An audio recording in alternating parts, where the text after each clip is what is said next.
അടിതെറ്റി അമ്മയ്ക്ക്. ഒടുവിൽ മോഹൻലാൽ അടക്കം അമ്മയിൽ നിന്ന് കൂട്ടരാജി.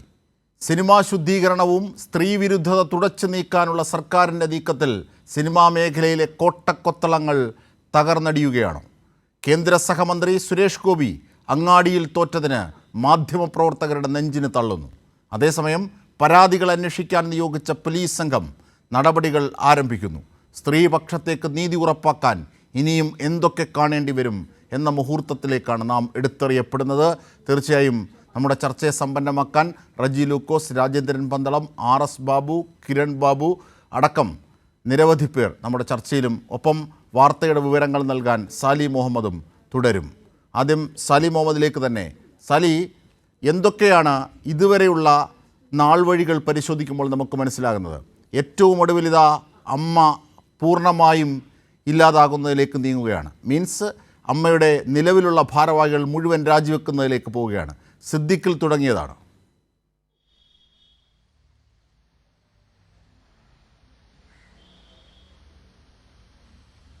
അജിംഷാദ്, അമ്മ സംഘടന വലിയ പ്രതിസന്ധി കാലഘട്ടത്തിലൂടെ കടന്നു പോവുകയാണ് എന്ന് തന്നെ പറയേണ്ടി വരും. ഹേമ കമ്മിറ്റി റിപ്പോർട്ട് പുറത്തു വന്നതിനെ തുടർന്നുണ്ടായ അനിശ്ചിതത്വവും പ്രശ്നങ്ങളും ഒരു പൊട്ടിത്തെറിയിൽ കലാശിച്ചിരിക്കുന്നു. തുടക്കത്തിൽ തന്നെ നമുക്കറിയുന്ന പോലെ കഴിഞ്ഞ കുറേ ദിവസങ്ങളായി ഇത് അലയൊലി ഇതിൻ്റെ പൂർണ്ണമായി ഉണ്ട്. അത് ഇപ്പോഴും തുടരുന്നു. അതിൻ്റെ അവസാനമായി പ്രസിഡന്റ് അടക്കമുള്ള ഭാരവാഹികൾ 17 അംഗങ്ങളും രാജിവെച്ചൊഴിഞ്ഞിരിക്കുന്നു. പുതിയ കമ്മിറ്റിയെ തിരഞ്ഞെടുക്കാൻ തീരുമാനിച്ചിരിക്കുന്നു. 2 മാസത്തേക്ക് ഇതേ കമ്മിറ്റി അഡ്ഹോക്കായി തുടരാൻ തീരുമാനിച്ചിരിക്കുന്നു. 2 മാസത്തിന് ശേഷം ജനറൽ ബോഡി വിളിച്ചു ചേർത്ത് പുതിയ ഭാരവാഹികളെ നിശ്ചയിക്കും എന്നാണ് അറിയിച്ചിരിക്കുന്നത്. ഇന്നത്തെ ഒരു സംഭവവികാസങ്ങളുടെ സംക്ഷിപ്ത രൂപത്തിലേക്ക് വന്നാൽ, ഇന്ന് നമുക്കറിയാം നേരത്തെ ഇന്ന് എക്സിക്യൂട്ടീവ് തീരുമാനിച്ചിരുന്നതാണ്. പക്ഷേ അപ്പോഴത്തെ സാഹചര്യത്തിൽ അമ്മ ജനറൽ സെക്രട്ടറി സിദ്ദീഖ് രാജിവെച്ചിരുന്നില്ല. തുടർന്ന് സിദ്ദീഖിനെതിരെ ആരോപണവും പരാതി ഉയർന്നു. സിദ്ദീഖ് രാജിവെക്കുന്നു. പകരം കണ്ടെത്തിയ ബാബുരാജ് ജോയിൻറ്റ് സെക്രട്ടറി നിശ്ചയിക്കുന്നതിന് ബാബുരാജിനെ തീരുമാനിക്കുന്നതിന് വേണ്ടിയാണ് ഇന്നൊരർത്ഥത്തിൽ യോഗം ചേരാൻ തീരുമാനിച്ചിരുന്നത്. പക്ഷേ ബാബുരാജിനെതിരെ മീട്ടുആരോപണം ഉയർന്നു. അത് കേസ് പരാതിയുമായി മാറുന്നു. അപ്പോൾ ഒരു വലിയ അനിശ്ചിതത്വം അതിൻ്റെ മൂർധന്യാവസ്ഥയിലേക്ക് നീങ്ങുകയാണ് ഉണ്ടായത്. അപ്പോൾ ഇന്ന് ഉച്ചയോടുകൂടി അവൈലബിൾ ആയിട്ടുണ്ടായിരുന്ന എക്സിക്യൂട്ടീവ് അംഗങ്ങൾ ഓൺലൈനിൽ യോഗം ചേർന്നു. മോഹൻലാൽ ഉൾപ്പെടെ പങ്കെടുത്തു. ഒടുവിൽ അത് രാജിയിലേക്ക് എത്തുകയായിരുന്നു. മോഹൻലാൽ കഴിഞ്ഞ കുറേ ദിവസങ്ങളായി രാജി സന്നദ്ധത ഈ വാട്സാപ്പ് ഗ്രൂപ്പിലും അംഗങ്ങളെ വ്യക്തിപരമായും ഒക്കെ അറിയിച്ചുകൊണ്ടിരുന്നു എന്നാണ് നമ്മൾ മനസ്സിലാക്കുന്നത്. കഴിഞ്ഞ 2 ദിവസം മുമ്പ് തന്നെ അത്തരമൊരു സൂചന നമുക്കടക്കമുള്ള മാധ്യമങ്ങൾക്ക് ലഭിച്ചിരുന്നു. മോഹൻലാൽ രാജി പ്രഖ്യാപിച്ചേക്കും എന്നുള്ള കാര്യം. പക്ഷേ ആദ്യത്തെ 2 ദിവസം കൊണ്ട് മോഹൻലാലിനെ അനുനയിപ്പിക്കാനൊക്കെ കഴിഞ്ഞു. പക്ഷേ ഇന്ന് യോഗത്തിനിടയിൽ മോഹൻലാൽ തീരുമാനമെടുത്ത് തന്നെയാണ് യോഗത്തിലേക്ക് വന്നതെന്നാണ് മനസ്സിലാക്കുന്നത്. പ്രമുഖ സഹപ്രവർത്തകരുമായി അദ്ദേഹം സംസാരിച്ചിട്ടാണ് വന്നത്. അദ്ദേഹം വികാരാധീനായി അക്കാര്യം പറയുകയും ചെയ്തു. അപമാനമുണ്ട്, അപമാനകരമായ സാഹചര്യമാണ് സംജാതമായിരിക്കുന്നത്. നമുക്ക് നമ്മളെ തന്നെ വിശദീകരിക്കാൻ കഴിയാത്തൊരു സാഹചര്യം പൊതുസമൂഹത്തിൽ ഉണ്ടായിട്ടുണ്ട്. ആ സാഹചര്യത്തിൽ ഇനി ഈ സംഘടനയെ ഇങ്ങനെ നയിച്ചുകൊണ്ട് പോകാൻ, ഈ സംഘടന ഇങ്ങനെ മുന്നോട്ട് കൊണ്ടുപോകാൻ കഴിയാത്ത സാഹചര്യമാണ്. അതുകൊണ്ട് താൻ രാജിവെക്കുന്നു എന്ന് അദ്ദേഹം ഔദ്യോഗികമായി അറിയിക്കുകയായിരുന്നു. തുടർന്ന് 17 അംഗങ്ങളും രാജി പ്രഖ്യാപിച്ചു. അങ്ങനെ ഈ നിലവിലുള്ള കമ്മിറ്റി ഇല്ലാതാവുകയാണ് ഉണ്ടായത്. പകരം ഞാൻ നേരത്തെ സൂചിപ്പിച്ചതുപോലെ ഈ കമ്മിറ്റി ഒരു താൽക്കാലിക സമിതിയായി തുടരും. അവരുടെ പരിമിതമായ ചുമതലകൾ അമ്മ ഓഫീസിൻ്റെ ദൈനംദിന പ്രവർത്തനങ്ങൾ മുന്നോട്ട് കൊണ്ടുപോവുക, കൈനീട്ടം പോലുള്ള ഇപ്പോൾ അംഗങ്ങൾക്കിടയിൽ ഈ സാമ്പത്തിക സഹായമൊക്കെ വിതരണം ചെയ്യുന്നൊരു പദ്ധതിയാണത്. സാമ്പത്തികമായി പിന്നാക്കം നിൽക്കുന്ന അംഗങ്ങൾക്ക് അത് കൈനീട്ടം പദ്ധതി മുന്നോട്ട് കൊണ്ടുപോകാൻ, ഓണക്കാലമാണ്, അത് മുടങ്ങാൻ പാടില്ല. അതുകൊണ്ട് അതിനുവേണ്ടി ഈ സമിതി താൽക്കാലികമായി പരിമിതമായ അധികാരങ്ങളോടെ തുടരും. ഇവർ ഇക്കാര്യങ്ങളിലൊന്നും ഒരഭിപ്രായം പൊതുസമൂഹത്തിൽ, മാധ്യമങ്ങളിൽ സംഘടനയുടേതായി പറയാൻ പാടില്ല എന്നും തീരുമാനം എടുത്തിട്ടുണ്ട്. അതുകൊണ്ട് ഇപ്പോഴുള്ള കമ്മിറ്റി അംഗങ്ങൾ ആരും ഇനി പുതിയ സംവിധാനം വരുന്നതുവരെ ഒരു അഭിപ്രായ പ്രകടനവും പൊതുസമക്ഷത്തിൽ നടത്തില്ല എന്നും ഇന്നത്തെ തീരുമാനമായിട്ടുണ്ട്. 2 മാസത്തിന് ശേഷം, പരമാവധി 3 മാസം എന്നാണ് പറഞ്ഞത്, ജനറൽ ബോഡി കൊച്ചിയിൽ ചേരും. അവിടെ പുതിയ ഭാരവാഹികളെ നിശ്ചയിക്കും എന്ന് തീരുമാനിച്ചാണ് രാജി അംഗീകരിച്ച് ഇപ്പോൾ പിരിഞ്ഞിരിക്കുന്നത്. തുടക്കത്തിൽ പറഞ്ഞതുപോലെ സമാനതകളില്ലാത്തൊരു പ്രതിസന്ധിയുടെ കാലഘട്ടത്തിലൂടെ താരസംഘടനയായ അമ്മ കടന്നുപോയിക്കൊണ്ടിരിക്കുന്നു. അജിംഷാദ്, തീർച്ചയായും സാലിയിലേക്ക് തന്നെ ഞാൻ എത്താം. ഈ വിഷയത്തിലുള്ള പ്രതികരണങ്ങൾ കൂടി ഒന്ന് ആഡ് ചെയ്യുകയാണ്. ഇപ്പോൾ നമ്മോടൊപ്പം റജി ലൂക്കോസും രാജേന്ദ്രൻ പന്തളവും മാധ്യമപ്രവർത്തകർ ചേരുകയാണ്. ശ്രീ റജി ലൂക്കോസ്, ഈ ചേരി തിരിഞ്ഞുകൊണ്ട് ഉള്ള തർക്കങ്ങളായിരുന്നു അമ്മയുടെ സംഘടനയ്ക്കുള്ളിൽ നടന്നത്. അവരുടെ ആന്തരിക വൈരുദ്ധ്യങ്ങൾ ആ അർത്ഥത്തിൽ കൂട്ടിയിടിക്കുകയായിരുന്നു. നോക്കൂ, ജഗദീഷിന് വേണ്ടി ഒരു പക്ഷം, ഒരു സ്ത്രീയെ നേതൃസ്ഥാനത്തേക്ക് കൊണ്ടുവരണമെന്നും ആവശ്യപ്പെട്ടുള്ള പക്ഷങ്ങൾ അവിടെ ഉയരുന്നു. നിലവിലുള്ള ഭരണസമിതിക്കെതിരായി അത്തരത്തിൽ വലിയ വിമർശനം ഉള്ളിലുണ്ടാവുകയാണ്. ഇങ്ങനെ ഒടുവിൽ ഇവർക്ക് രാജിവെക്കേണ്ടി വരുന്നൊരു സാഹചര്യത്തിലേക്ക് കാര്യങ്ങൾ എത്തുകയായിരുന്നു. അങ്ങനെയാണ് അമ്മയ്ക്കുള്ളിൽ നിന്നുള്ള വിവരങ്ങൾ ക്രോഡീകരിക്കുമ്പോൾ പറയാനാകുന്നത്. റെജി ലൂക്കോസ്.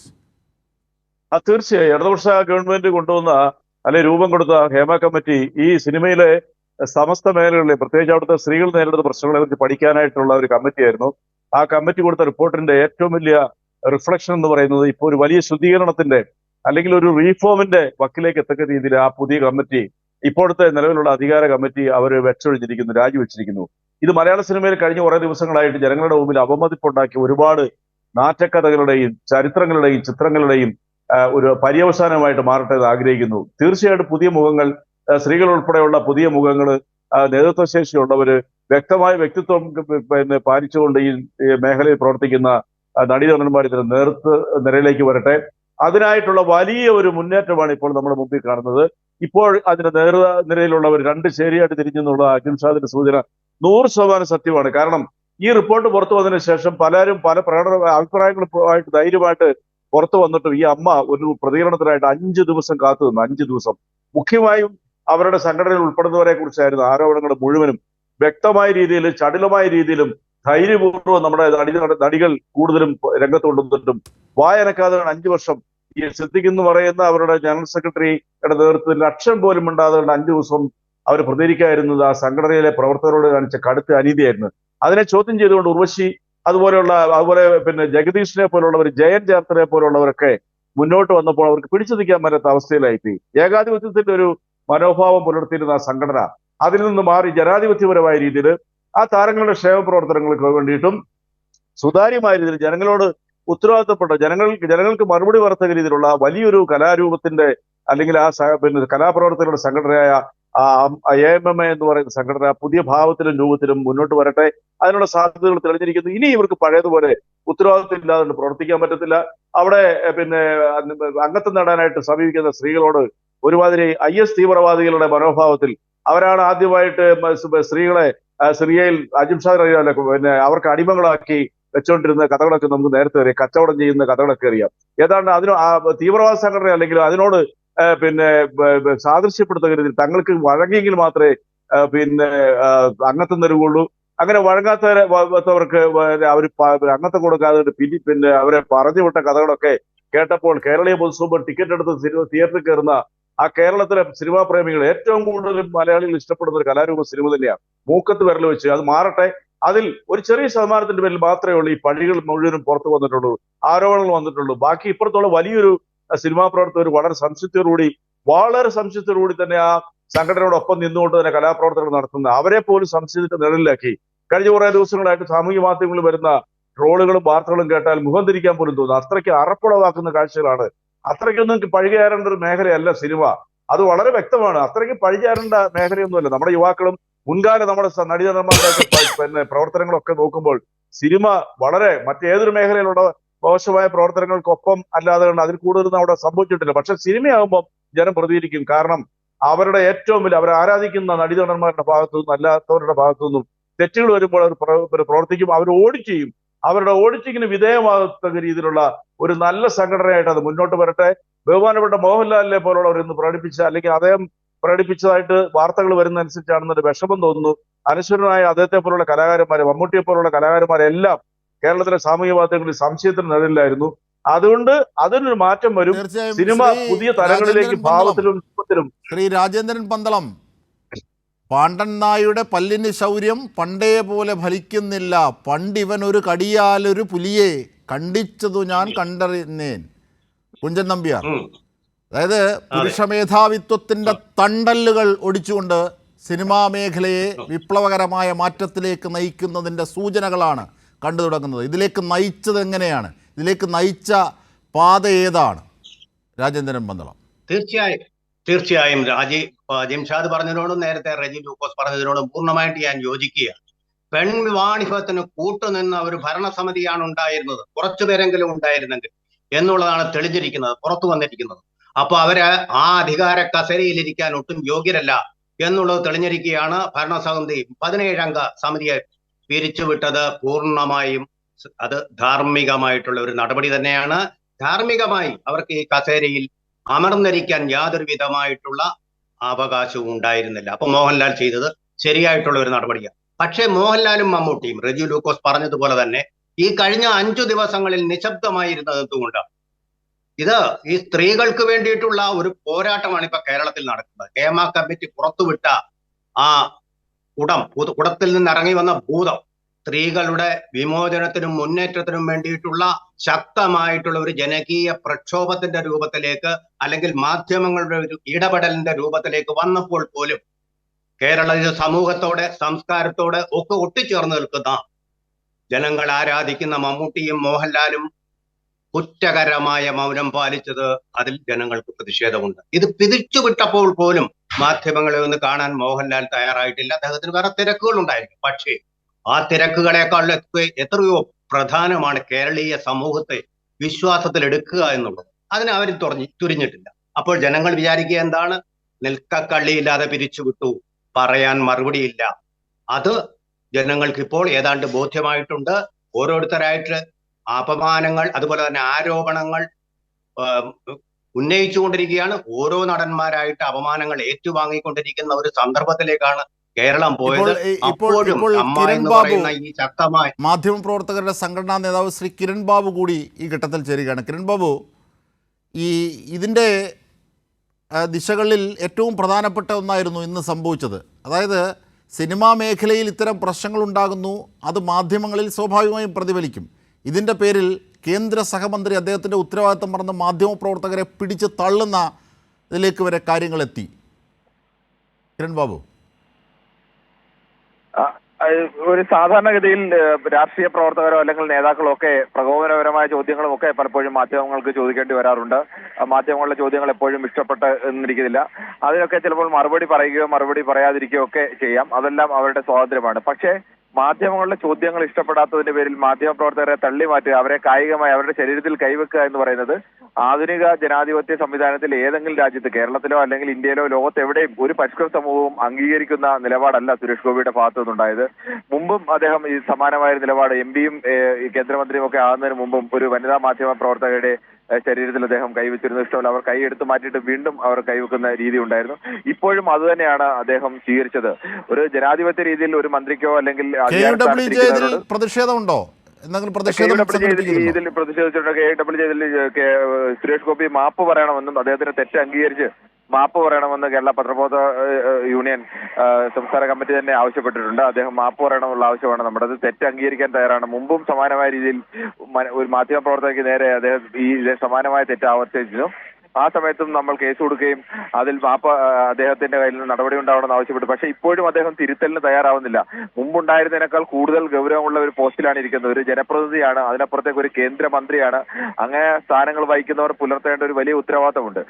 പലപ്പോഴും ചില നേതാക്കളെങ്കിലും ചില ഘട്ടത്തിലെങ്കിലും ചിലപ്പോൾ മാധ്യമങ്ങളുടെ ചോദ്യങ്ങൾക്ക് നേരെ പ്രകോപനപരമായ രീതിയിലോ അല്ലെങ്കിൽ മര്യാദ വിട്ടോ ഒക്കെ മറുപടി പറയുന്ന ഘട്ടമുണ്ടായിട്ടുണ്ട്. പക്ഷെ അങ്ങനെ ഒരു ഘട്ടത്തിലും ഇന്ത്യയിലെ ഏതെങ്കിലും സമീപകാലത്തെങ്ങും ഏതെങ്കിലും ഒരു പ്രധാനപ്പെട്ട സ്ഥാനം വഹിക്കുന്ന ഒരാൾ മാധ്യമങ്ങളെ കായികമായി നേരിടാം എന്ന് കരുതി എന്ന് നമുക്ക് എവിടെയും ഒരു ഉദാഹരണം ചൂണ്ടിക്കാണിക്കാനില്ല. അത്തരം ഒരു അവസ്ഥയിലേക്ക് ഒരു കേന്ദ്രമന്ത്രി പോവുക എന്ന് പറയുന്നത് കിരൺ ബാബുവാണ്, KUWJ സംസ്ഥാന ജനറൽ സെക്രട്ടറി കിരൺ ബാബുവാണ് ഈ വിഷയത്തിൽ പ്രതികരിച്ചത്.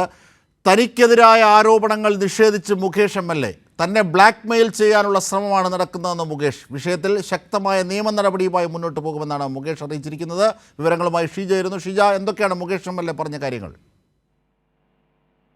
ജിംഷാദ്, നിലവിൽ മുകേഷിനെതിരെ ഉള്ള ആരോപണം കൂടി വന്നൊരു പശ്ചാത്തലത്തിലാണ് ഇതിൽ പ്രതികരണം ഇപ്പോൾ നടത്തിയിരിക്കുന്നത്. സമൂഹ മാധ്യമം വഴിയാണ് ഈ ഒരു പ്രതികരണം നടത്തിയിരിക്കുന്നത്. അതിൽ അദ്ദേഹം പറയുന്നത് വസ്തുനിഷ്ഠവും കാര്യവുമായ അന്വേഷണം ഇക്കാര്യത്തിൽ അനിവാര്യമാണ് എന്നുള്ളതാണ്. എങ്കിൽ മാത്രമേ പൊതുസമൂഹം ചർച്ച ചെയ്ത് ഈ വരുന്ന ആരോപണങ്ങളുടെ നിജസ്ഥിതി പുറത്തു വരികയുള്ളൂ എന്നുള്ള കാര്യമാണ്. അതിനൊപ്പം തന്നെ 2009 സിനിമയിൽ അവസരം തേടുന്നയാൾ എന്ന് സ്വയം പരിചയപ്പെടുത്തിക്കൊണ്ട് ഒരു സ്ത്രീ എന്നെ ഫോണിൽ ബന്ധപ്പെട്ടു. വ്യക്തിപരമായ കൂടിക്കാഴ്ചയ്ക്കായി ആൽബവുമായി എന്റെ വീട്ടിൽ വന്ന് അവരുടെ പേര് പരിചയപ്പെടുത്തി. അവരിപ്പോൾ പരാതി നൽകിയിട്ടുള്ള സ്ത്രീയാണ്. അതുകൊണ്ട് നമുക്ക് പേര് പറയുവാൻ സാധിക്കും. ആ അവസരങ്ങൾക്കായി സഹായം പറഞ്ഞപ്പോൾ സാധാരണ പറയാറുള്ളത് പോലെ ശ്രമിക്കാം എന്നാണ് പ്രതികരിച്ചത്. പിന്നീട് കൂടിക്കാഴ്ചയിലെ തന്റെ മാന്യമായ പെരുമാറ്റത്തെ പ്രകീർത്തിച്ചുകൊണ്ട് വാട്സപ്പ് സന്ദേശം അയക്കുകയുണ്ടായി. ആ സമയത്തൊന്നും അവർ എന്റെ പെരുമാറ്റത്തിൽ എന്തെങ്കിലും പോരായ്മകൾ ഉണ്ടെന്ന് പറയുകയോ അനിഷ്ടം പ്രകടിപ്പിക്കുകയോ ചെയ്തിട്ടില്ലെന്ന് മുകേഷ് പറയുന്നു. പിന്നീട് വളരെ കാലത്തേക്ക് അവരെ പറ്റി വിവരം ഒന്നും ഉണ്ടായിരുന്നില്ല. 2022 ഇതേ സ്ത്രീ വീണ്ടും ഫോണിൽ ബന്ധപ്പെടുകയുണ്ടായി. അതിൽ ഇവരുടെ പേര് ആദ്യത്തെ പേരിൽ നിന്നും മാറ്റിയാണ് പരിചയപ്പെടുത്തിയിരുന്നത്. തുടർന്ന് വലിയൊരു സാമ്പത്തിക സഹായം ആവശ്യപ്പെടുകയും ചെയ്തിരുന്നു.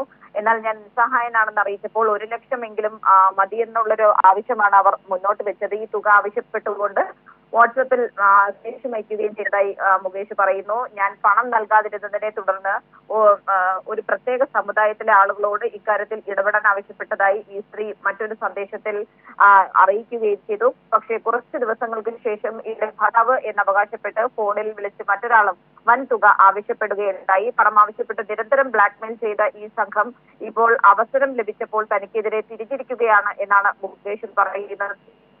സന്ദേശങ്ങൾ ഞാൻ ഇക്കാര്യങ്ങൾ വെളിപ്പെടുത്തുന്നത് ആരുടെയെങ്കിലും വ്യക്തിത്വമോ അന്തസ്സോ ഹനിക്കപ്പെടാൻ കൂട്ടു നിൽക്കുന്ന ഞാൻ. എന്നാൽ ബ്ലാക്ക് മെയിലിംഗ് തന്ത്രങ്ങൾക്ക് കീഴ്പ്പെടാനും താൻ തയ്യാറല്ല എന്നുള്ള കാര്യമാണ് മുകേഷ് പറയുന്നത്. യാഥാർത്ഥ്യങ്ങൾ പുറത്തു വരണം.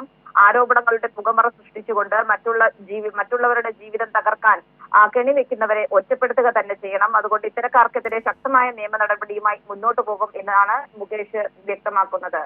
ഷീജ, ഇതിന് തെളിവായിട്ടുള്ള ശബ്ദ സന്ദേശം അടക്കമുള്ളവ തെളിവായി പുറത്തുവിടും എന്ന് മുകേഷ് പറഞ്ഞിട്ടുണ്ടോ?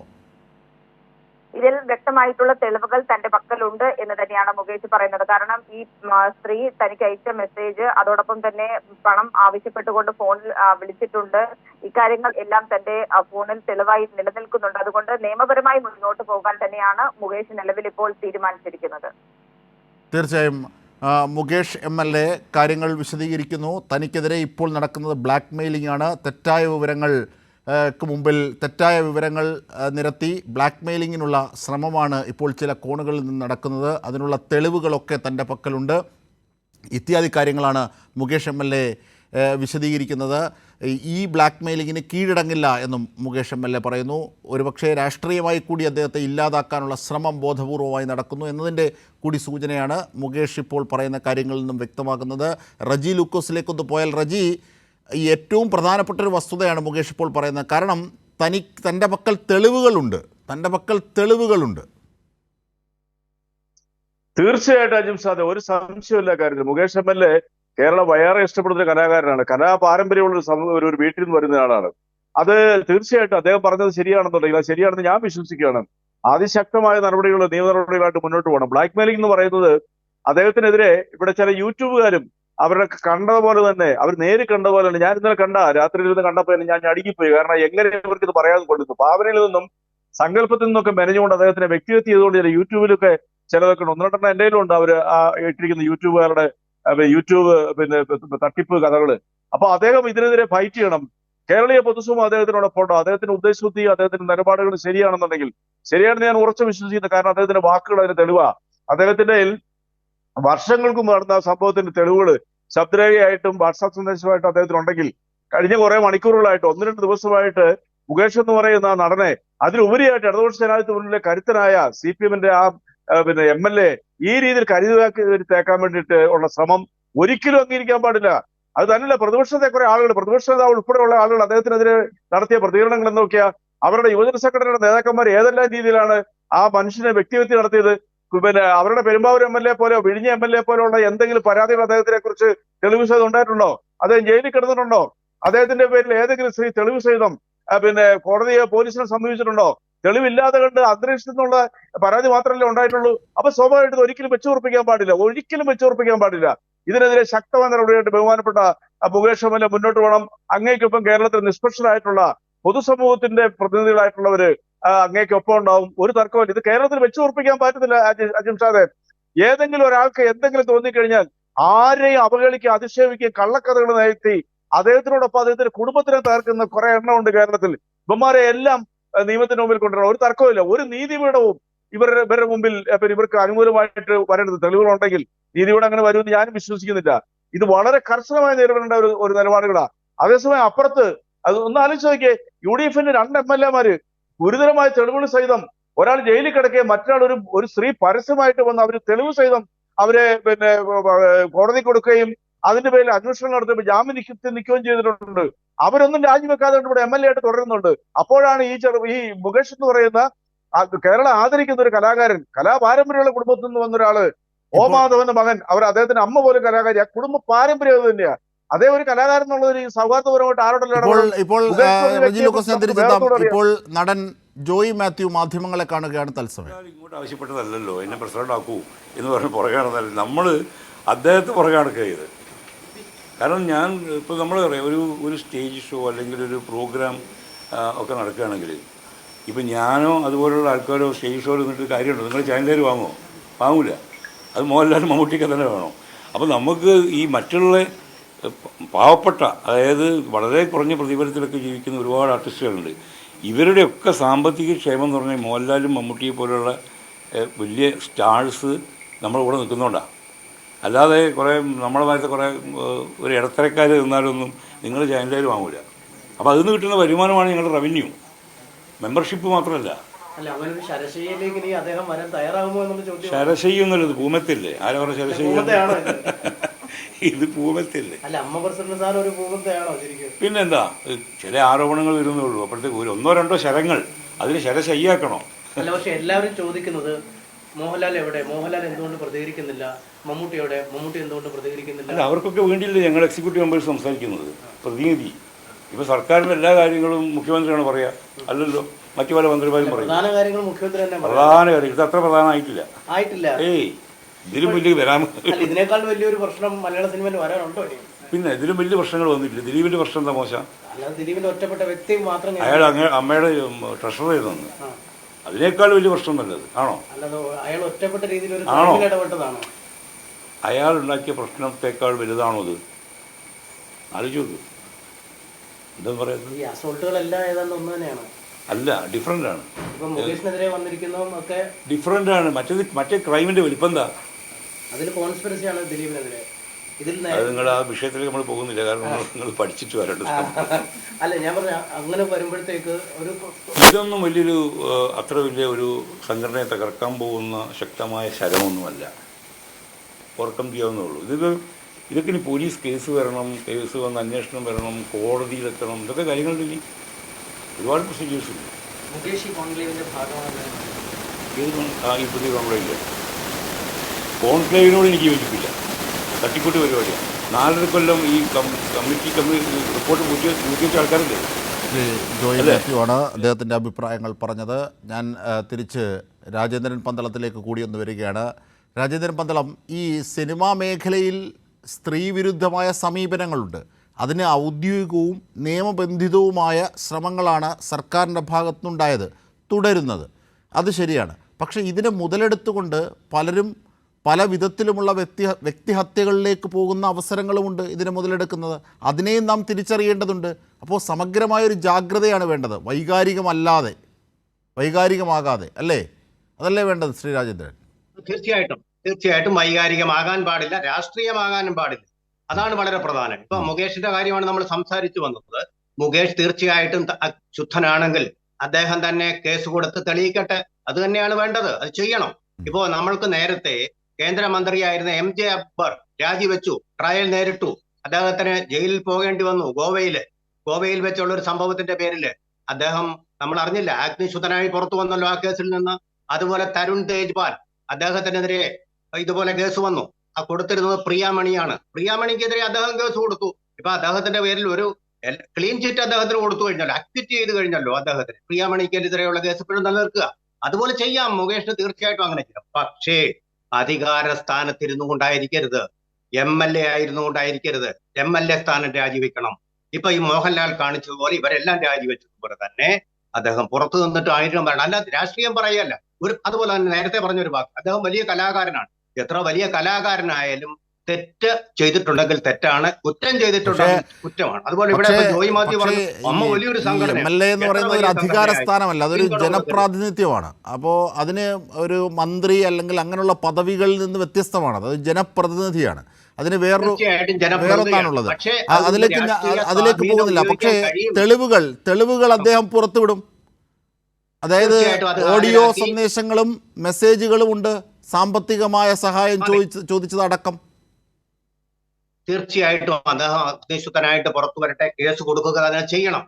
യാതൊരു വിധമായിട്ടുള്ള സ്വാധീനങ്ങളുമില്ലാതെ ആ കേസ് ജയിച്ച് അദ്ദേഹം വരട്ടെ. തീർച്ചയായും. അത് മാത്രമല്ല, നമുക്ക് ഈ സുരേഷ് ഗോപി കേന്ദ്ര സഹമന്ത്രിയായിരിക്കുന്ന ഒരാൾ BJPയുടെ നിലപാടിനെതിരെ പരസ്യമായി രംഗത്ത് വരുന്നു. പരാതികൾക്ക് ആരോപണ സ്വഭാവമാണുള്ളത്. അത് മാത്രമല്ല, അതേ സംബന്ധിച്ച് കൂടുതൽ ആരായുന്ന പത്രപ്രവർത്തകരെ, മാധ്യമപ്രവർത്തകരുടെ നെഞ്ചിന് പിടിച്ച് തള്ളുകയാണ്. സുരേഷ് ഗോപിയുടെ പെരുമാറ്റത്തോടെ യാതൊരു വിധമായ യോജിപ്പുമില്ല. മാധ്യമ പ്രവർത്തകർ അവരുടെ ജോലിയാണ് ചെയ്തത്. ലോകത്തെവിടെ BBC ഉൾപ്പെടെയുള്ള മാധ്യമങ്ങളിലെ മാധ്യമ പ്രവർത്തകർ ചെയ്യുന്ന കാര്യമാണ് പോയി ചോദ്യം ചോദിക്കുക എന്നുള്ളത്. ഇദ്ദേഹം എന്താ ഇവിടെ പറഞ്ഞത്? ഞാനൊരു സ്വകാര്യ വസതിയിൽ നിന്ന് ഇറങ്ങി വരികയായിരുന്നു, അതുകൊണ്ട് എന്നോട് അമ്മയിൽ നിന്ന് ഇറങ്ങി വരുമ്പോഴേ ആ ചോദ്യം ചോദിക്കാം. എവിടുത്തെ നിയമമാണ്? എന്ത് യുക്തിയാണ് അതിനുള്ളത്? അപ്പൊ അദ്ദേഹം പാർലമെന്റിൽ നിന്ന് ഇറങ്ങി വരുമ്പോൾ പാർലമെന്റിന്റെ കാര്യങ്ങളാണ് അദ്ദേഹത്തോട് ചോദിക്കേണ്ടത്. അത് പറയേണ്ട പാർലമെന്ററി കാര്യമന്ത്രിയല്ലേ? വിമാനത്തിൽ നിന്ന് ഇറങ്ങി വരുമ്പോൾ വിമാന കമ്പനിയുടെ കാര്യങ്ങൾ ചോദിക്കണമെന്നാണോ? എന്താ അദ്ദേഹം? അത് വൈകാരികമായിട്ടുള്ള ഒരു പ്രതികരണമായിരുന്നു. മുകേഷിനോട് അദ്ദേഹത്തിന് സൗഹൃദമുണ്ട്. മുകേഷിനെ ഇക്കാര്യത്തിൽ ഇകഴ്ത്തി കെട്ടുന്നതിനോട് യോജിപ്പില്ലാത്തതുകൊണ്ട് രാഷ്ട്രീയത്തിന് അതീതമായി, അദ്ദേഹം ഒരു രാഷ്ട്രീയ വ്യക്തിയല്ല, ഒരു കലാകാരനാണ്. ആ രാഷ്ട്രീയത്തിന് അതീതമായി കലാരംഗത്തുള്ള തന്റെ സുഹൃത്തിനെ സപ്പോർട്ട് ചെയ്യാൻ വേണ്ടി വൈകാരികമായി പ്രതികരിച്ചു. പക്ഷെ സുരേഷ് ഗോപി ഓർക്കേണ്ടത്, താൻ പഴയ സിനിമാക്കാരനല്ല, ഇപ്പോൾ ഒരു ഉത്തരവാദിത്തമുള്ള കേന്ദ്രമന്ത്രിയാണ്. ഒരു പാർട്ടി ഇവിടെ ബാനറിൽ നിന്ന് ജയിച്ച ആളാണ്. ആ പാർട്ടിയുടെ അഭിപ്രായമാണ് അദ്ദേഹം പറയേണ്ടത്. അതല്ല അദ്ദേഹം പറഞ്ഞത്. പാർട്ടിക്ക് അതീതമായിട്ട് കലയുടെ രംഗത്ത് നിന്ന് ആണ് അദ്ദേഹം വൈകാരികമായി പ്രതികരിച്ചത്. പത്രക്കാരനെ പിടിച്ച് മാറ്റിയിട്ടുണ്ടെങ്കിൽ തികച്ചും അനാവശ്യമായിട്ടൊരു കാര്യമാണ്. അദ്ദേഹത്തിന്റെ പണി ചെയ്താൽ മതി, പത്രക്കാർ അവരുടെ പണി ചെയ്തോളും. മാധ്യമപ്രവർത്തകർ ഈ ഒരു തെറ്റൊന്നും അല്ല, ചോദ്യം ചോദിക്കുക എന്ന് പറയുന്നത് തെറ്റാണോ? ഈ അമ്മയിലെ അംഗങ്ങൾ ചെയ്തിട്ടുള്ള പോലെ തെറ്റാരെങ്കിലും പത്രക്കാർ അവിടെ ചെയ്തിട്ടുണ്ടോ? ഇദ്ദേഹത്തെ കൈകാര്യം ചെയ്തിട്ടുണ്ടോ? വളരെ വളരെ രൂക്ഷമായിട്ട് പത്രപ്രവർത്തക യൂണിയൻ തീർച്ചയായും. പത്രപ്രവർത്തക യൂണിയന്റെ കുറിപ്പെത്തുന്നു. കേന്ദ്രമന്ത്രി സുരേഷ് ഗോപി മാപ്പ് പറയണമെന്നാണ് KUWJ പറഞ്ഞിരിക്കുന്നത്, ആവശ്യപ്പെട്ടിരിക്കുന്നത്. അത് എന്തും വിളിച്ചു പറയാം. കേന്ദ്രമന്ത്രി ആയതുകൊണ്ട് എന്തും വിളിച്ചു പറയാം എന്ന് വിചാരിക്കരുത്. സൂപ്പർ സ്റ്റാർ ആണെന്ന് എന്തും ചെയ്യാം എന്നും കരുതുന്നത് ശരിയല്ല, ഒട്ടും ശരിയല്ല. സിനിമയിലെ ശുദ്ധീകരണ പ്രക്രിയകൾക്ക് സർക്കാർ തുടങ്ങിവെച്ച തുടക്കം അത് വളരെ ശക്തമായി പ്രതിഫലിക്കുന്നു എന്നുള്ളതാണ്. അമ്മ എന്ന താരസംഘടന തന്നെ ഫ്രീസാകുന്ന, അല്ലെങ്കിൽ അത് തന്നെ ഏറ്റവും ദുർഘടമായ പ്രതിസന്ധിയിലേക്ക് അകപ്പെടുന്നു എന്നതിൻ്റെ ഏറ്റവും പുതിയ സൂചനയാണ്. മോഹൻലാൽ അടക്കമുള്ള അമ്മയിലെ ഭാരവാഹികൾ മുഴുവൻ രാജിവെക്കുന്നതിലേക്ക് കാര്യങ്ങൾ എത്തുന്നു. ശക്തമായ പ്രതിഷേധവും പ്രതിരോധവും നേരിടേണ്ടി വരുന്നു നടന്മാർക്കടക്കം എന്നുള്ളതാണ്. മാത്രമല്ല, സ്ത്രീകൾ കൂടുതൽ അതിജീവതകൾ ധൈര്യപൂർവ്വം കാര്യങ്ങളുമായി രംഗത്തെത്തുന്നു, പുറത്തേക്ക് പറയുന്നു. അതിനുള്ള ധൈര്യം സർക്കാർ പകർന്നു നൽകുന്നു. ഇങ്ങനെയുള്ള ഒരു സാമൂഹിക സാഹചര്യം. എന്നാൽ അതുപോലെ തന്നെ ഇതിനിടയിൽ പലരും മുതലെടുപ്പുമായി എത്തുന്നുമുണ്ട്.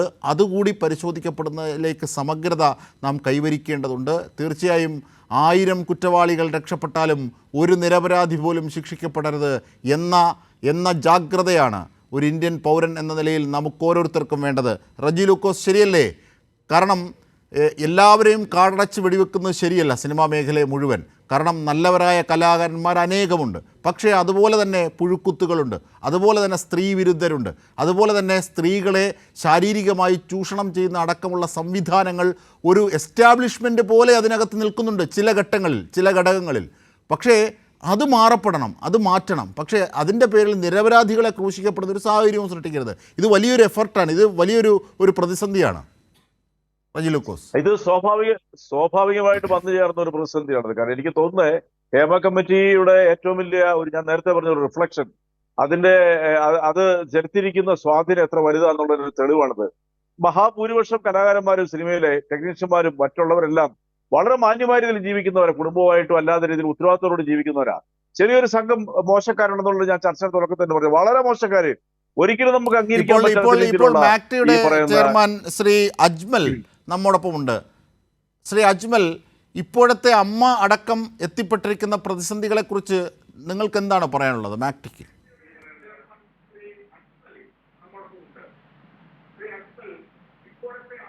അജ്മൽ കേൾക്കാമോ?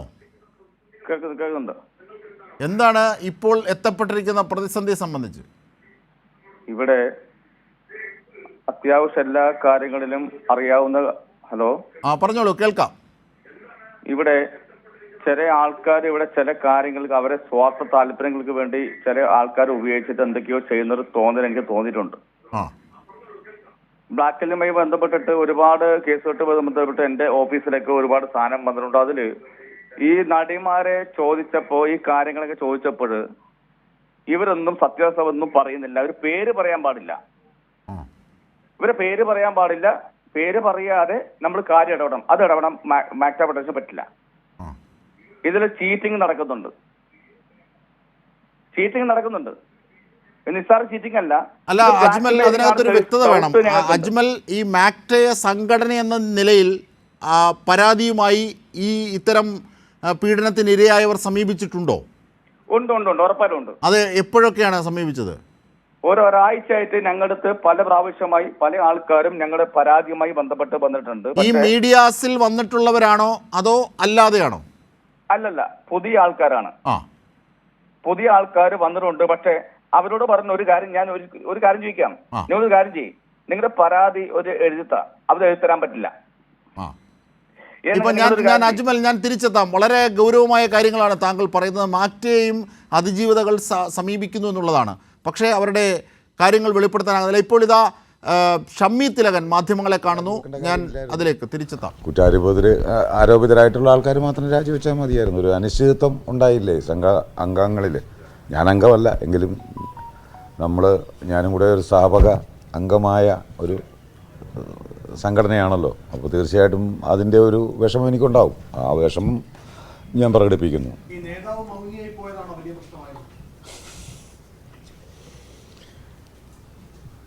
അതിൻ്റെ ഒരു ബലിയാടല്ലേ ഈ നിൽക്കുന്നത്.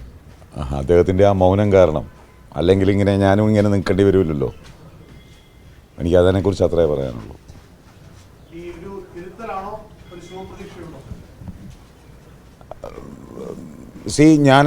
ഞാനത് ഈ സംഘടന തുടങ്ങി 94 തുടങ്ങി.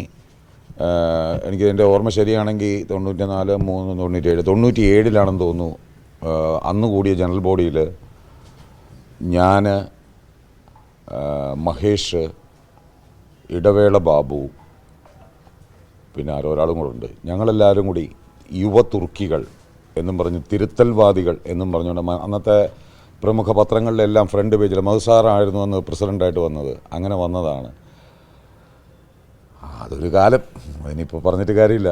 അപ്പോൾ ആ തിരുത്തൽവാദം എന്നുള്ള സംഭവമല്ല, ശരിപക്ഷവാദം എന്നൊരു എന്താ പറയുക, ഒരു ആശയമാണ് ഞാൻ ആ സംഘടനയ്ക്ക് നേരെ ഉയർത്തിയിട്ടുള്ളത്. അവർ എന്നോട് പ്രതിപക്ഷം എന്ന് പറഞ്ഞ് അതിനകത്തൊരംഗം എന്നെ, ഷമ്മി തിലകനെ പോലെയുള്ള പ്രതിപക്ഷം ഈ സംഘത്തിൽ വന്നെങ്കിൽ മാത്രമേ, ഈ സംഘടനയിൽ വന്നെങ്കിൽ മാത്രമേ ഈ സംഘടന നന്നാകുള്ളൂ എന്ന് പറഞ്ഞു 2018. അന്ന് ഞാൻ അവരോട് പറഞ്ഞത്, ഞാൻ പ്രതിപക്ഷമല്ല, പ്രതിപക്ഷം. പ്രതി എന്ന് പറഞ്ഞാൽ നമ്മളെന്താ പറയുന്നത്, പ്രതിസ്ഥാനം, അങ്ങനൊരു സ്ഥാനമുണ്ടല്ലോ. അതുകൊണ്ട് ഞാൻ പ്രതിപക്ഷമല്ല, ശരിപക്ഷമാണെന്ന് ഞാൻ അന്ന് പ്രസ്താവിച്ചതായിരുന്നു. പക്ഷേ എൻ്റെ ശരി അവർക്ക് കണ്ടെത്താൻ കഴിഞ്ഞില്ല. അതുകൊണ്ട് ഞാൻ പുറത്താകേണ്ടി വന്നു. അല്ല, അത് പറയേണ്ട കാര്യമില്ലല്ലോ സാർ. നമ്മൾ തെറ്റ് ആര് ചെയ്താലും, ഇപ്പോൾ ചെറുതായിക്കോട്ടെ വലുതായിക്കോട്ടെ ഇന്നയാണെന്നൊന്നുമില്ല. ആര് തെറ്റ് ചെയ്താലും ആ തെറ്റ് തിരിച്ചറിഞ്ഞ് അത് തിരുത്താനായിട്ടുള്ള ഒരു മനസ്സ് കാണിക്കുക. അതിനു വേണ്ടിയിട്ട് തന്നെയാണ് ഞാൻ ആ സംഘടനയിൽ ഞാൻ ശബ്ദമുയർത്തിയിട്ടുള്ളത്. അപ്പോൾ അങ്ങനെ ശബ്ദമുയർത്തുന്നവരെ അടിച്ചമർത്താനല്ല നോക്കേണ്ടത്. നമ്മളിൽ എന്തെങ്കിലും തെറ്റുണ്ടോ, നമ്മളെ ശ്രീനാരായണ ഗുരു പറഞ്ഞ പോലെ കണ്ണാടി നോക്കി നമ്മളെ അറിയുക. അതാണ് അവിടുത്തെ കുഴപ്പം. അല്ലാതെ ഞാനൊരു ജാതിയിൽ കൂടിയ ആളാണെന്നോ അങ്ങനെയുള്ള ചിന്തകൾ മനസ്സിൽ വെച്ചുകൊണ്ട് ഈ പറയുന്ന ഒരു സംഘടനയിലൊക്കെ ഇരുന്ന് കഴിഞ്ഞാൽ അങ്ങനെ സംഭവിക്കും. അതാണ് അതിനകത്തെ കുഴപ്പം. അത് എന്നേ പറയുന്നതാണ്, ഇന്ന് തുടങ്ങിയതല്ലല്ലോ. ഞാൻ പറഞ്ഞു കഴിഞ്ഞു, അദ്ദേഹത്തിൻ്റെ പ്രതികരണശേഷി ഒരുപക്ഷെ നഷ്ടപ്പെട്ടതായിരിക്കാം. എനിക്കങ്ങനെയൊന്നും തോന്നുന്നില്ല. പക്ഷേ ഒരുപക്ഷെ എൻ്റെ അച്ഛൻ അങ്ങനെ തോന്നുന്നു. ഞാനത് മുമ്പും പറഞ്ഞു, എനിക്കങ്ങനെയൊന്നും തോന്നുന്നില്ല. കാര്യം അങ്ങനെ ഒരു ഒരു പ്രതികാര മനോഭാവത്തോടു കൂടിയുള്ള പെരുമാറ്റത്തിന് വേണ്ടിയുള്ള കാര്യങ്ങളൊന്നും അവർ എന്നോട് വ്യക്തിപരമായിട്ട് ചെയ്തതായിട്ട് ഞാൻ കരുതുന്നില്ല. ചെയ്തിട്ടുണ്ടെങ്കിൽ കൂടിയും അതിനെ ഞാൻ അങ്ങനെ തന്നെ കണ്ടിട്ടുള്ളൂ. പക്ഷേ എൻ്റെ അച്ഛനോട് ചെയ്തത് ഭയങ്കരമായ തെറ്റാണ്, അനീതിയാണെന്നുള്ളത് ഒരു കോടതി തന്നെ സ്ഥിരീകരിച്ചിട്ടുള്ളതാണ്. അപ്പോൾ പിന്നെ അതിന് അപ്പോൾ അച്ഛനെ സംബന്ധിച്ചിടത്തോളം ഒരു പക്ഷേ അച്ഛൻ മനസ്സിൽ വിചാരിക്കുന്നുണ്ടാകാം എന്താണ് കാവ്യനീതി അങ്ങനെയുള്ള പല വാക്കുകളും ഒരു പക്ഷേ അദ്ദേഹം മനസ്സിൽ കാണുന്നുണ്ടാകാം.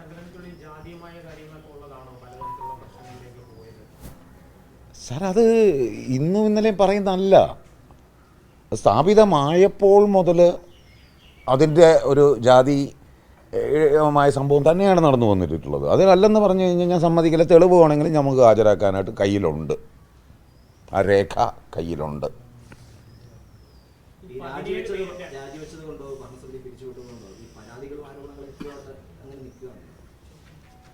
അത് സർക്കാർ നോക്കേണ്ട കാര്യമല്ലേ. അതിന് അവർക്ക് അല്ലെ നമുക്ക് നിങ്ങൾക്ക് പോലും റോളില്ല ഇനി അവിടെ അല്ലേ. നിങ്ങൾക്ക് കാര്യങ്ങൾ അവതരിപ്പിച്ചു, നിങ്ങളത് എന്താണ് സത്യസന്ധമായിട്ട് എല്ലാവരും കൃത്യമായിട്ട് നിങ്ങളുടെ ജോലി ചെയ്തു എന്നല്ലേ പറയാം. ഇനി ബാക്കി കാര്യം നോക്കേണ്ട സർക്കാരാണ് എന്നാണ് എൻ്റെ വിശ്വാസം. ഒളിച്ചോട്ടമാണെന്ന് പറയാൻ പറ്റുമോ? ഇല്ല, ഒളിച്ചോട്ടമാണെന്ന് പറയാനും എന്താണ് ഉത്തരം മുട്ടലാണെന്നാണ് എനിക്ക് തോന്നുന്നത്. കാര്യം നമുക്ക് ചോദ്യങ്ങൾക്ക് മറുപടി പറയാനില്ലാതെ വരുമ്പോൾ നമ്മളെന്താ ചെയ്യുന്നത്? അതിനൊരു ഒളിച്ചോട്ടം എന്ന് പറയാൻ പറ്റില്ല, ഉത്തരം മുട്ടുന്നതാണെന്ന്. ചില സമയത്ത് ചില ആൾക്കാരത് കൊഞ്ഞനം കുത്തും, ഉത്തരം മുട്ടുമ്പോൾ. ചിലർ മിണ്ടാതിരിക്കും, മൗനം വിദ്വാന് ഭൂഷണം, അങ്ങനെയുണ്ടല്ലോ.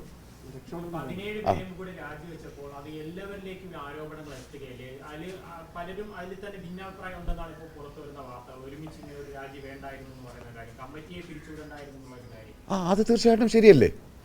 അത് നമ്മളെല്ലാവരും ഒന്ന് ആലോചിച്ച് നോക്കുക. കാര്യം ഇത്രയും 506 അംഗങ്ങളോ മറ്റോ ഉണ്ട്. 506 അംഗങ്ങളിൽ ഏകദേശം എന്തായാലും ഒരു 4-3% ആൾക്കാർ അവിടെ വോട്ട് ചെയ്തിട്ടായിരിക്കുമല്ലോ ഇവരെല്ലാവരും ഈ പറയുന്ന, ഞാൻ ഒഴിച്ച് ബാക്കിയുള്ള എല്ലാവരും അവിടെ അതിനകത്ത് ആ സ്ഥാനങ്ങളിലിരിക്കുന്നത്. അപ്പോൾ അവരാ വോട്ട് ചെയ്തവരോട് കാണിച്ച ഒരു വഞ്ചനയായിട്ടാണ് അതെനിക്കത് തോന്നുന്നത്. എല്ലാവരും രാജിവെച്ചത്. ഇന്നലെ പൃഥ്വിരാജ് അടക്കം രൂക്ഷമായ വിമർശനം ഉന്നയിച്ചിരുന്നു. ഇന്ന് ഇനി ഈ യങ്സ്റ്റേഴ്സ് നേതൃനിരയിലേക്ക് വരുന്നതിനെക്കുറിച്ച് അതാണ് ഒരു അനിവാര്യത എന്ന് പറയുന്നത്. നമ്മളെന്നും ഈ എന്താണ് അത് ഒരിക്കൽ നമ്മുടെ ജഗദീഷ് അദ്ദേഹത്തിൻ്റെ ഒരു വോയിസ് ലീക്ക് ആയ ഒരു സംഭവം മാതൃഭൂമി ചാനലിൽ കൂടിയാണെന്ന് തോന്നുന്നു. എനിക്കത് ഇപ്പോഴും നെറ്റിൽ കിടപ്പുണ്ടത്. അത് മാതൃഭൂമിയുടെ ന്യൂസിനകത്ത് ഈ അദ്ദേഹത്തിൻ്റെയും മിസ്റ്റർ ബാബുരാജിൻ്റെയും വോയിസ് ലീക്ക് ഉണ്ടായിരുന്നു. അതിനകത്ത് അദ്ദേഹം പറയുന്നുണ്ട്, നമ്മുടെ എല്ലാം കുഞ്ഞുങ്ങളാണിനി അടുത്ത ഇതിലേക്ക് വരുന്നത്. എന്ന് വെച്ചാൽ താരങ്ങളുടെ കുഞ്ഞുങ്ങളെന്നുള്ളതല്ല, അടുത്ത തലമുറയാണ് എന്ന് പറയുന്നത്. അപ്പോൾ അവരെല്ലാവരും അദ്ദേഹം പറഞ്ഞതിനോട് ഞാൻ ആ ജനറൽ ബോഡിയിൽ പറയുകയും ചെയ്തതാണ്. അതാണ് നമ്മളെല്ലാം കരുതേണ്ടത്. കാര്യം നമ്മൾ കഴിഞ്ഞാൽ ഈ പറയുന്ന പ്രളയം, ഞാൻ കഴിഞ്ഞാൽ പിന്നെ പ്രളയം എന്നുള്ള ആ ഒരു സംസ്കാരം, അത് സംസ്കാരമായിട്ടാണ് തോന്നുന്നത്. അതാണിപ്പോൾ കാണുന്നത്. കാര്യം അടുത്ത തലമുറയ്ക്ക് വേണ്ടിയിട്ടുള്ളതാണ്, അവരാണിത് ഇത് ചെയ്യേണ്ടത്. അപ്പോൾ അവർക്ക് നമ്മൾ എച്ചിലാക്കി വെച്ചിട്ടാണോ പോകേണ്ടത് ഈ ഒരു പ്രസ്ഥാനം അല്ലെങ്കിൽ ഈ ഒരു ഇൻഡസ്ട്രി? അത് നമ്മൾ എച്ചിലാക്കി വെക്കരുത്. അവർക്ക് നല്ല ഫ്രഷായിട്ട് അത് ഉപയോഗിക്കത്തക്ക രീതി നല്ല ഒരു അവസ്ഥയിൽ അതിനെ കൈമാറണം. ആ കൈമാറേണ്ട സമയമാണ് ഇപ്പോഴെന്നാണ് എനിക്ക് തോന്നുന്നത്.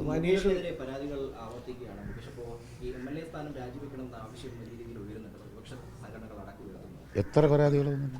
3 ഇതുവരെ 3 വന്നു മുകേഷിനെതിരെ. ഇനി വരാനുണ്ടെങ്കിലോ? അപ്പോൾ നമ്മൾ അന്നേരം പറഞ്ഞാൽ പോരെ? അല്ല, എനിക്ക് തോന്നുന്നില്ല, എനിക്കറിയില്ല. ഞാൻ ചോദിച്ചതാണ്. കാര്യം അതിങ്ങനെ വന്നുകൊണ്ടിരിക്കുക. അപ്പോൾ അദ്ദേഹത്തിന് ഒരു വാർത്താക്കുറിപ്പ് ഇറങ്ങിയിട്ടുണ്ട്. എന്താ രാഷ്ട്രീയ ഗൂഢാലോചന? അല്ലായിരിക്കാം. അതൊക്കെ സർക്കാരല്ലേ അത് തീരുമാനിക്കേണ്ടത്. അതിനെക്കുറിച്ച് എനിക്ക്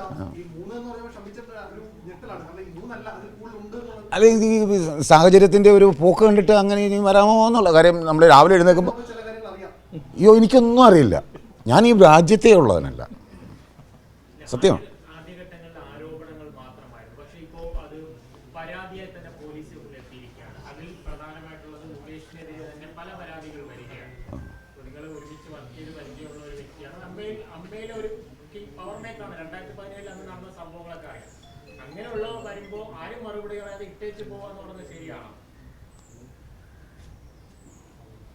മൗനം വിദ്വാന ഭൂഷണം. ഞാനൊരു വിദ്വാനാണ്. സാധ്യത കാണുന്നുണ്ട്.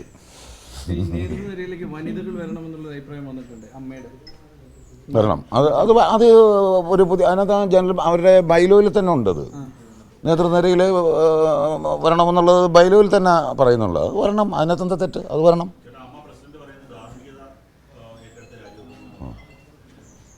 ധാർമ്മികത നല്ലതാണ്, അത് അത്യാവശ്യമുള്ള കാര്യമാണ്. അതെ, അത് ഞാൻ എന്ത് പറയാനാ അതിനൊക്കെ. എനിക്ക് സത്യസന്ധ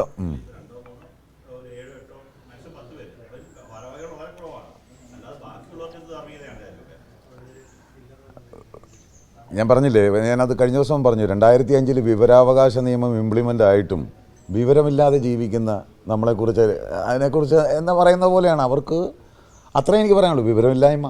അതേ പറയാനുള്ളൂ.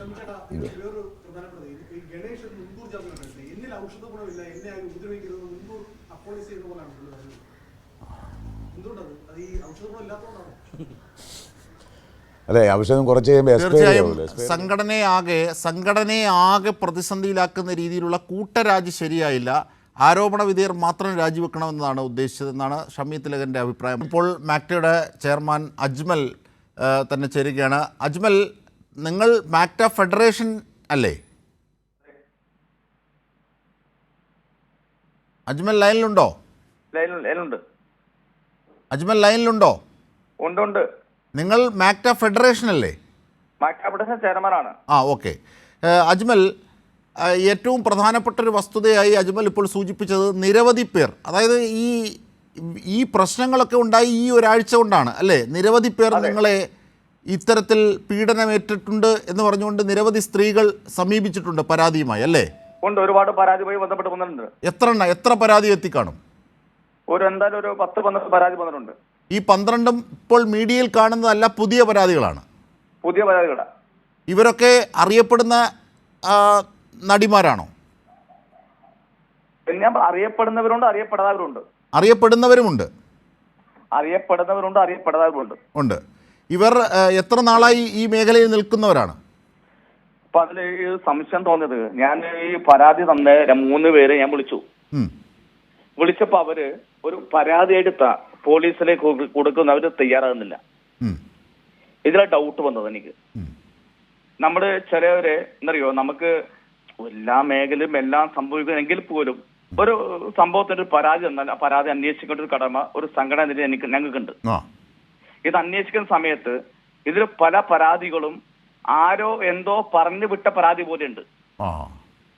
അതുകൊണ്ട് ഉദാഹരണം പറയാം, ഞാൻ ആളെ പേര് പറഞ്ഞില്ല. ഇന്ന് കഴിഞ്ഞ ദിവസം ഒരു സൂപ്പർ സ്റ്റാറിനെ കുറിച്ച് ഒരു പരാതി പറഞ്ഞു. ആ പരാതി ഇന്നലെ പിൻവലിച്ചു. അപ്പൊ നമ്മൾ എന്ത് ചെയ്യും? ഈ പരാതി വാക്കാലാണോ പറയുന്നത് അതോ എഴുതി തരികയാണോ? വാക്കാലാണോ പറയുന്നത് അതോ എഴുതി തരികയാണോ? വാക്കാലല്ല, അവര് എഴുത്തന്നല്ല, അവരെ ഗ്രൂപ്പിൽ വന്ന സാധനമൊക്കെ എഴുതി തന്ന സാധനം നമ്മള് ഓഫീസറുണ്ട്. ഓഫീസറുണ്ട്. അപ്പോ ഇതിനൊക്കെ ഒരു അന്വേഷണ സംഘത്തെ സർക്കാർ നിയോഗിച്ചിട്ടുണ്ട്. ഈ അന്വേഷണ സംഘത്തിന് മുമ്പിൽ യഥാർത്ഥത്തിൽ അജ്മലിന് സംഘടനാ നേതാവ് എന്ന നിലയിൽ തന്നെ സമീപിക്കേണ്ട ബാധ്യതയുണ്ട്. ഉറപ്പായും സമീപിക്കുമല്ലോ, സംശയമില്ല. പക്ഷെ വേറെ കാര്യമുണ്ട്, നമ്മള് കഴിഞ്ഞ പ്രാവശ്യം വനിതാ കമ്മീഷന്റെ ഇതുമായി ബന്ധപ്പെട്ട് നമ്മൾ ഉണ്ടായിരുന്നു.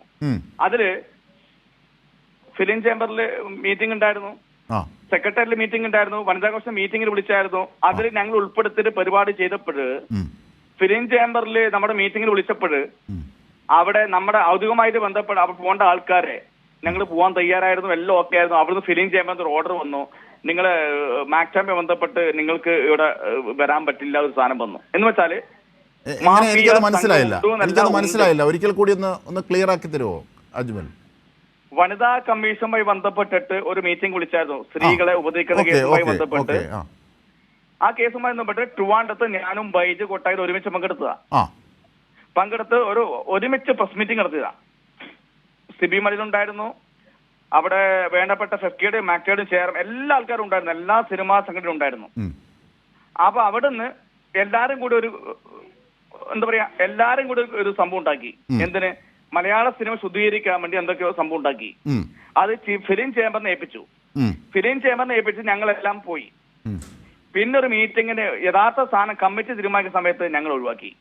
എന്ന് വെച്ചാൽ ഫെഫ്കെ എന്ന സംഘടനയുടെ ഇപ്പോഴത്തെ, ഞാൻ അതിലേക്ക് കൂടുതൽ കടക്കുന്നില്ല. പറയൂ ഫെഫ്കെ എന്ന സംഘടനയുടെ കുറച്ചാൾക്കാർ വേണ്ടപ്പെട്ടു പറഞ്ഞു, മാക്ടയെ വിളിക്കരുത്, മാക്ടയെ വിളിച്ചാൽ പലതും പുറത്തു വരും. മാക്ടയെ വിളിച്ച ഫെഫ്കയുടെ എല്ലാ സാധനവും, അമ്മയെ കുറിച്ചെല്ലാം പറഞ്ഞ മാക്ടയെ കുറിച്ചാ, മാക്ടയുടെ കാര്യം പറഞ്ഞേ. മനസ്സിലായി. അവിടെ ഫെഫ്കെ എന്ന സംഘടന അവിടെ സിയാദ് എന്നൊരു അഡ്വക്കേറ്റ് ഒരു സാധനം കൊടുത്തു. പറയൂ. ഇത് ഇടങ്ങേറ് എന്ന് പറഞ്ഞാൽ കുറച്ച് കൂടിപ്പോവും. കാരണം അവിടെ കാണിച്ചുകൊണ്ടിരിക്കുന്ന ശ്രീ അജ്മൽ, ഇപ്പോൾ മാക്ട് യഥാർത്ഥത്തിൽ രണ്ടെണ്ണമില്ലേ? മാക്ട് ഫെഡറേഷൻ, മാക്ട് അസോസിയേഷനും അല്ലേ? അസോസിയേഷൻ ആദ്യം ഉണ്ടായ മാക്ട ഫെഡറേഷൻ 2017 മാക്ട വിളിച്ചിട്ടാണ് ഫെഫ്റ്റി ഉണ്ടായത്. അതിനുശേഷമാണ് ഈ കംപ്ലീറ്റ് ഗുണ്ടായിസം മുഴുവൻ നടന്നത്. അതിനുശേഷമാണ് നമ്മളൊരു കമ്മിറ്റി വിളിച്ചാൽ പോലും നമ്മൾ ഉൾപ്പെടുത്താൻ ചേംബറിനോ പ്രൊഡ്യൂസറിനോ തയ്യാറല്ല.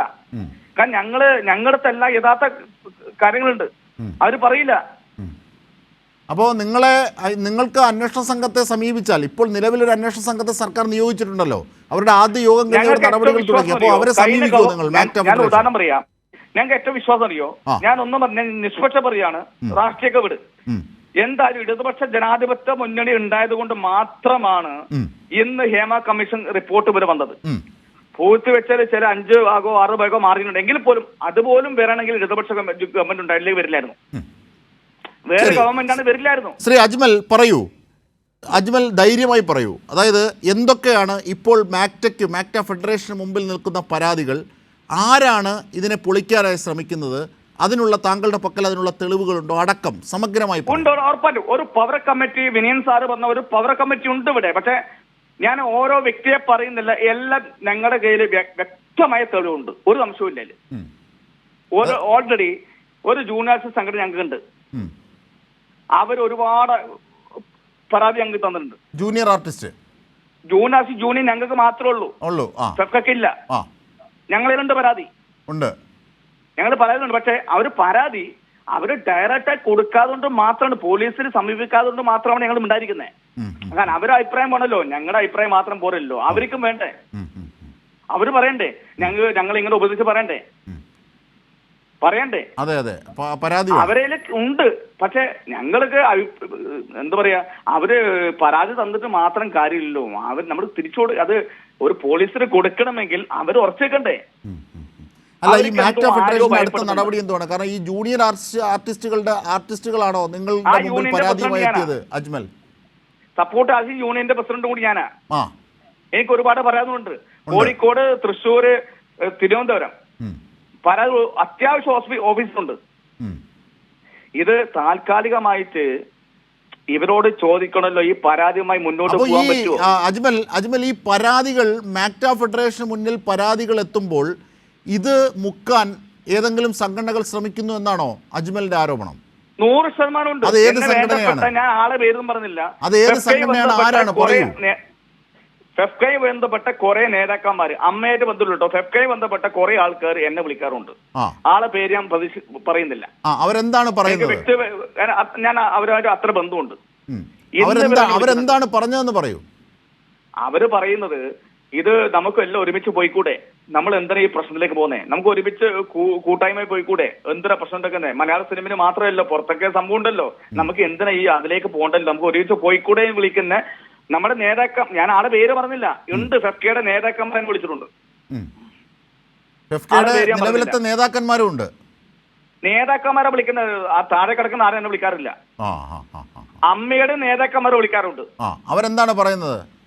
അവരും പറയുന്നത് നമുക്കെല്ലാം ഒരുമിച്ച് പോയിക്കൂടെ. അങ്ങനെ നടി ആക്രമിച്ച കേസുമായി ബന്ധപ്പെട്ടിട്ട് WCC മാത്രമല്ല മാക്ട ഫെഡറേഷൻ കൂടി ഇറങ്ങിയോണ്ടാ ഇത് കേസായി വന്നത്. ഇല്ല, വരില്ലായിരുന്നു.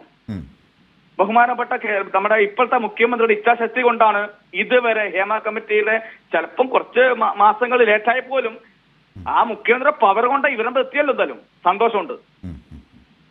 അപ്പോൾ ഇനി അടുത്ത മാക്ട ഫെഡറേഷന്റെ നടപടികൾ എന്തൊക്കെയാണ്? ഈ പരാതിയിന്മേൽ മുമ്പോട്ട് പോവുകയല്ലേ? കാരണം ഇപ്പോ താങ്കൾ പറഞ്ഞതനുസരിച്ച് അജ്മൽ താങ്കൾ പറഞ്ഞതനുസരിച്ച് അമ്മയുടെയും ഫെഫ്കയുടെയും നേതൃത്വത്തിലുള്ളവർ നേരത്തെ വിളിച്ചിട്ടുണ്ട് ഈ പരിപാടിയൊക്കെ ഒത്തുതീർപ്പ് സമവായത്തിൽ അങ്ങ് പോകുമെന്ന്. അപ്പൊ അങ്ങനെ ഒരു സാഹചര്യത്തിൽ മാക്ട ഫെഡറേഷൻ അടുത്ത നടപടി എന്താണ്? 100% ഉണ്ടല്ലോ. ഞാൻ ചോദിക്കട്ടെ, ഇത് സർക്കാർ എടുക്കേണ്ട കേസാണിത്.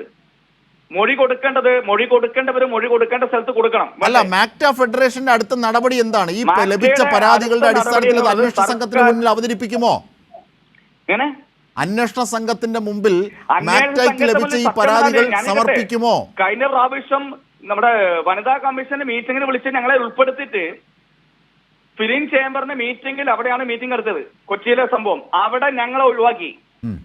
ഫെഫ്ക ഇടപെട്ട് നേതാക്കന്മാർ ഒഴിവാക്കി, ഞങ്ങൾ ഒഴിവാക്കി അവിടെ. പക്ഷെ നിങ്ങളുടെ അവിടെ ഞങ്ങൾ ഒഴിവാക്കിയാലും ഞങ്ങളുടെ സമൂഹത്തിന്റെ മുന്നിൽ പത്രങ്ങൾ എന്തായാലും ആൾക്കാരും ഞങ്ങൾ ഉണ്ടാവുന്നല്ലോ. പ്രതിഷേധമായി ഞങ്ങൾ എന്നെ ഒഴിവാക്കിയാണ് ഞങ്ങൾ കൂടെ ഉണ്ടാവും. അല്ല അതൊക്കെ അത് നിങ്ങളുടെ സംഘടനാപരമായ പ്രശ്നം. എനിക്കറിയേണ്ടത് ഇപ്പോൾ അതിജീവതകളായ, അതായത് അജ്മൽ പീഡനത്തിന് ഇരയായിട്ടുള്ളവർ മാക്ട എന്ന ഫെഡറേഷനെ സമീപിച്ചിട്ടുണ്ട്. അതെങ്ങനെയാണ് നിയമത്തിന്റെ മുന്നിൽ എത്തിക്കുക? എന്താണ് ഫെഡറേഷൻ തീരുമാനിച്ചിരിക്കുന്നത്? അന്വേഷണ സംഘത്തിന് മുന്നിൽ ഈ വിവരങ്ങൾ പാസ് ചെയ്യുമോ? അവരുടെ പരാതി നമ്മളിലുണ്ട്. പക്ഷെ അവര് തയ്യാറാണെങ്കിൽ ചെയ്യാൻ പറ്റുള്ളൂ, അല്ലാതെ എനിക്ക് വ്യക്തമായി ചെയ്യാൻ പറ്റുമോ? അല്ല, ഇത് അറിയിക്കാമല്ലോ. സംഘടനയുടെ നേതൃത്വം എന്ന നിലയിൽ ഇത് അറിയിക്കാം. ഒന്ന്, ഇതിനെതിരായി ഫെഫ്കയുടെയോ അല്ലെങ്കിൽ അമ്മയുടെയോ അല്ലെങ്കിൽ ഏതെങ്കിലും സംഘടനയുടെ നേതാക്കന്മാർ ഇതൊക്കെ കോംപ്രമൈസ് ചെയ്ത് പോകണമെന്ന് പറഞ്ഞ് ഫെഡറേഷനെ വിളിച്ചിട്ടുണ്ട്. ഈ കാര്യങ്ങൾ അറിയിക്കണ്ടേ? അതല്ലേ ഒരു പൗരന്റെയും ഒരു സംഘടനാ നേതാവിന്റെയും കർത്തവ്യം. അത് നിറവേറ്റുമോ അജ്മൽ? അതിന്റെ 100% ചെയ്യും. പക്ഷെ അന്വേഷണ ഉദ്യോഗസ്ഥരും ഇതിൽ വേണ്ടപ്പെട്ട ആൾക്കാരും സർക്കാർ കൂടെ ഉണ്ടെങ്കിൽ ഒരുമിച്ചുണ്ട്. ഉണ്ടല്ലോ, സർക്കാർ ഉണ്ടല്ലോ എല്ലാ ഘട്ടത്തിലും. സർക്കാർ ഉറപ്പ് സംശയമൊന്നുമില്ല. സർക്കാർ ഉണ്ടായോണ്ടാണല്ലോ നമ്മൾ ഇതുവരെ ഇരകൾക്ക് നീതി ഉറപ്പാക്കുന്നതിന് വേണ്ടി എല്ലാ ഘട്ടത്തിലും സർക്കാർ ഒപ്പമുണ്ടെന്ന് സർക്കാർ പറഞ്ഞു കഴിഞ്ഞു. അക്കാദമി ചെയർമാൻ രഞ്ജിത്തിനെ വരെ കേസെടുക്കാൻ സർക്കാരിന്റെ ഇച്ഛാശക്തിയാണ്. സർക്കാരിന്റെ ഇച്ഛാശക്തിയല്ലേ? ഇല്ലെങ്കിൽ എടുക്കുമോ? ഇല്ലല്ലോ.